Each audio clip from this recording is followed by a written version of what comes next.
नमस्कार. मला हा विषय पुन्हा एकदा मांडावा लागेल असं वाटलं नव्हतं, पण पुन्हा मांडायला आलोय.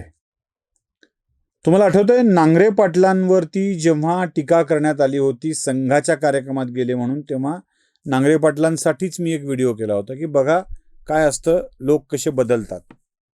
असाच व्हिडिओ मी विश्वंभर चौधरीच्या बाबतीत पण केला होता आणि असंच एक उदाहरण सुषमा अंधारेचं पण सांगितलं होतं. म्हणजे सुषमा अंधारेंना ना आंबेडकरी विचारधारेनं स्वीकारलं, ना आंबेडकरी विचारधारेच्या बाजूच्या लोकांनी स्वीकारलं. बिचारे बसले तसेच, ना इकडचे ना तिकडचे. विश्वंभर चौधरींची अवस्था काय वेगळी आहे का? तो हिंदुत्वाच्या विरोधात बोलतात म्हणून ब्राह्मण शिव्या घालतात, आणि ते ब्राह्मणच आहे म्हणून कितीही शिव्या घातल्या तरी विश्वंभर चौधरीला ब्राह्मण असल्यामुळे आपलं न समजणारा एक वर्ग तिकडे आहेच की. अशीच अवस्था एका गोड व्यक्तिमत्वाची झाली आहे. गोड व्यक्तिमत्वाची यासाठी म्हणतोय की मुंबई तकची नेहमीच भाजपा विरोधात तकतक करणारी पत्रकार, हिंदुत्वाविरोधात तकतक करणारी पत्रकार, तकतक करणं म्हणजे प्रयत्न करणं, खूप प्रयत्न करणं, म्हणजे ते तकतक हा हिंदी घेऊ नका तुम्ही शब्द, तर ते फार असं तकतक करणं जे असतं ना, झालं पाहिजे, भाजप सरकार गेलं पाहिजे, हिंदुत्वादी नसले पाहिजेत, अशी तकतक करणारी पत्रकार म्हणजे अनुजा दाकरस. अनुजा पत्रकार म्हणून उत्तम आहे, व्यक्तिमत्व म्हणूनही उत्तम आहे. म्हणजे अनुजाचं सर्वार्थाने एक उत्तम व्यक्तिमत्व, जे भाजपच्या मोदींच्या विरोधात सतत काम करणारं व्यक्तिमत्व आहे.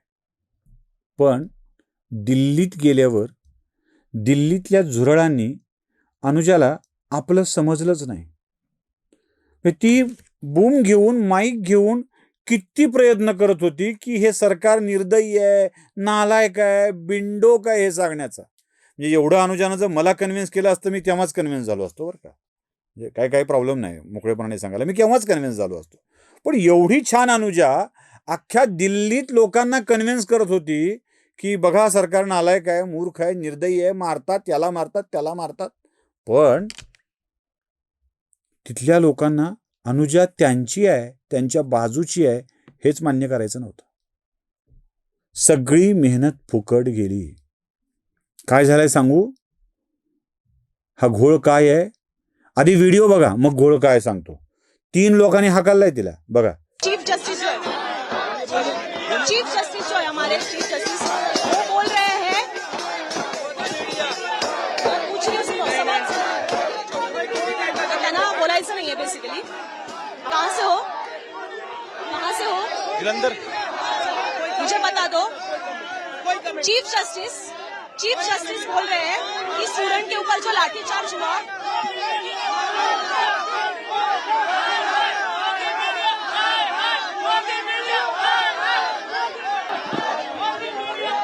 आता हे एवढ्या लोकांनी हाकालल्यावर तरीही पुन्हा व्यासपीठावर जाऊन दीपकेजींची मुलाखत घेत अनुजा बाकी बऱ्याच गोष्टी सांगत होती.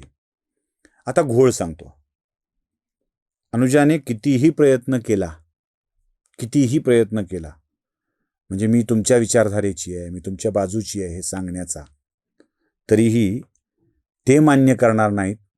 कारण ज्यांच्या हाती बूम म्हणजे ते माईक, त्या कोणत्याही बूमधारीला आपलं समजायचंच नाही हे झुरळांनी ठरवून ठेवलेलं आहे. समजायचंच नाही त्यांना. ते बूम म्हणजे जणू काळ्या हिट किंवा लाल हिटची बाटलीच वाटते. आता हे फवारेल आणि आपला कार्यक्रम संपला, आता हे फवारेल म्हणजे आपला कार्यक्रम संपला. अहो किती वाईट पद्धतीने पत्रकारांना हाकाललाय, किती वाईट पद्धतीने हाकाललाय. त्या जी न्यूजच्या रिपोर्टर सोबत जे काही धिंगाणा केलाय ना, तोही एकदा छोटासा बघून घ्या ना.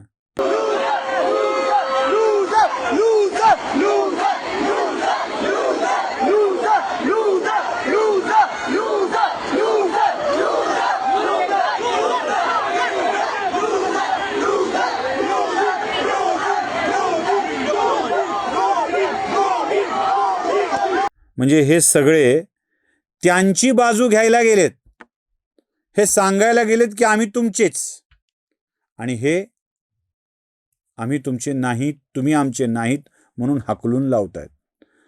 आमच्याकडे एक म्हण आहे, खास करून मराठवाड्यात ती वापरली जाते. आता त्यातला शब्द कसा उच्चारायचा मला कळत नाही, मी अर्धवट उच्चारतो. ठीक से उतार बेंचो म्हणतात. आता बेंचो हा शब्द नव्या कळेल काय, ठीक से उतार बहन पुढे काय आहे ते तुमच्या लक्षात यावं म्हणून जरा असं खुलासेवार सांगितलं. ठीक से उतार बहन म्हणजे काय असतं माहिती तुम्हाला? बेंचो, एखाद्या माणसानं दिवसभर खांद्यावर घेऊन फिरावं आणि उतरता उतरता जरासा बिचाराला झटका लागावा. तो झटका खांद्यावर बसलेला सहन होत नाही आणि तो म्हणतो ए बेंचॉत ठीक से उतार, आणि तो खाली उतरायला लावताना शिव्या घालतो. तशी या लोकांची अवस्था झालेली आहे, तशी या पत्रकारांची अवस्था झालेली आहे. तुम्ही केलेली तकतक काहीच कामाची नाही आहे, काहीच नाही. तुम्ही कोणाच्याही बाजूनी राहा, ते तुम्हाला गोदी मीडिया समजतात, ते तुम्हाला गोदी मीडिया समजतात. ते तुम्हाला आपल्या कधीच समजणार नाहीत. त्यांच्यासाठी तुम्ही पायातले त्यांचे जोडे तुमच्या कातड्याचे करून घातले तरीही ते तुमच्या कातड्याच्या जोड्यांनी बदणारे नाही आहेत. हे आम्हाला कळतंय, बोलणाऱ्यांना कळतंय, पण अनुजा किंवा तत्सम जाहील पत्रकारांना, काही जाहील पत्रकार पण असतात ना, त्या जाहील पत्रकारांना पण हे कळत नाही की लोक ते आपल्याला सुद्धा आपलं म्हणायला तयार नाहीत. यांचा प्रॉब्लेम काय माहित आहे? कॉलेजमध्ये जुन्या काळात चालायचं बघा, अजूनही होतं तसं म्हणा, म्हणजे आपले एखाद्यावर जीव आहे, म्हणजे आपल्या मित्रांनी लाड पुरवावेत, फिरायला न्यावं, ड्रेस घेऊन द्यावा, चॉकलेट द्यावं, जमलं तर एखादा दागिना घेऊन द्यावा, किंवा मैरी तुम कितनी अच्छी हो, तुम कितना अच्छा गाती हो म्हणावं आणि खुश व्हावं असं वाटत असतं. पण आपला हलकट मित्र ते करतच नाही, अजिबात करत नाही. तेव्हा या हलकट मित्राला धडा शिकवण्यासाठी त्याच्याच जवळच्या वर्गातल्या गल्लीतल्या एका सुमार दर्जाच्या पोरासोबत डेटला जायचं. ते काळं बिंगरूळ द्वंदात बाहेर आलेलं त्याच्यासोबत जायचं आणि त्याला डार्लिंग कैसे हो, डार्लिंग कैसे हो म्हणायचं. अपेक्षा काय असते? यांची जळेल, चांगल्या स्मार्ट मित्राची जळेल असं वाटत असतं, म्हणून त्या बेंगरूळ लोकांसोबत ते राहायचं असतं. या तत्सम जाहील पत्रकारांची अवस्था अशी झालेली आहे. यांना वाटतंय भाजपनं लाईन मारावी, या पत्रकारांना भाजपने जवळ करावं, लाड पुरवावेत, काय पाहिजे बेटा म्हणावं, चॉकलेट देऊ की बिस्किट देऊ, बिस्किट सोबत चहा देऊ का, की आता चहा बिस्किटचा कंटाळा आलाय, कॉफी मागवायची का, जाता का कुठे अलिबागला रिसॉर्ट बुक करून. भाजपात अलिबागला नेण्याची एक मोठी पद्धत आहे बरं का, म्हणजे मुख्यालयातून थेट ह्याला जातात, कुठे गेटवे ऑफ इंडियाला जेट्टी आहे तिथे, आणि त्या जेट्टीने काही जण आपल्या लोकांना अलिबागला घेऊन जातात. अलिबागला गेल्यावर काय करत असं तुम्हाला माहिती आहे ना चांगलं, सोडा तो विषय, आपण फार त्यात पडायला नको. पण हे आपल्याला म्हणतील तसं असं वाटतं आणि यांना कोणी तसं भाजपातून म्हणत नाही. भाजपातून कुणी विचारत नाही म्हणून भाजपवाल्यांची जळण्यासाठी दात पुढे आलेल्या फावड्या लोकांकडे जायचं, त्यांना म्हणायचं आम्ही तुमचे. कळलं ना तुम्हाला कुणाकडं ते? त्यांना म्हणायचं आम्ही तुमचे, पण ते काही ते आपलं करून चहा पाजवण्यापुरते मर्यादित राहतात. बाकी त्यांचे समर्थक तुम्हाला त्यांचं समजतच नाहीत. हे मस्तानीसारखं झालं. म्हणजे मस्तानीनी आपल्या बापाची प्रॉपर्टी घेऊन बाजीरावकडे यावं, बाजीरावनी मस्तानीला आपली समजावं, पण मस्तानीच्या बाजीरावच्या बाकीच्या वंशातल्या लोकांनी मस्तानीला आपली समजूच नाही, अशी अवस्था या पत्रकारांची झालेली असते. हे जे झीच्या पत्रकारासोबत, मुंबई तकच्या पत्रकारासोबत जे झालंय ना, ते असंच झालंय. हे तुम्हाला अक्षरशः गोदी मीडिया समजतात, ते तुम्हाला आपलं समजणार नाहीत, कधीच समजणार नाहीत. आणि तुम्ही त्यांना आपलं समजून जायला जाल. मला तर आश्चर्य याचं वाटतंय की एवढी झालेली बेइज्जती मुंबई तकनी स्वतःहून व्हिडिओ करून टाकावी, यापेक्षा दुर्दैवाची गोष्ट कुठलीच नाही. नमस्कार.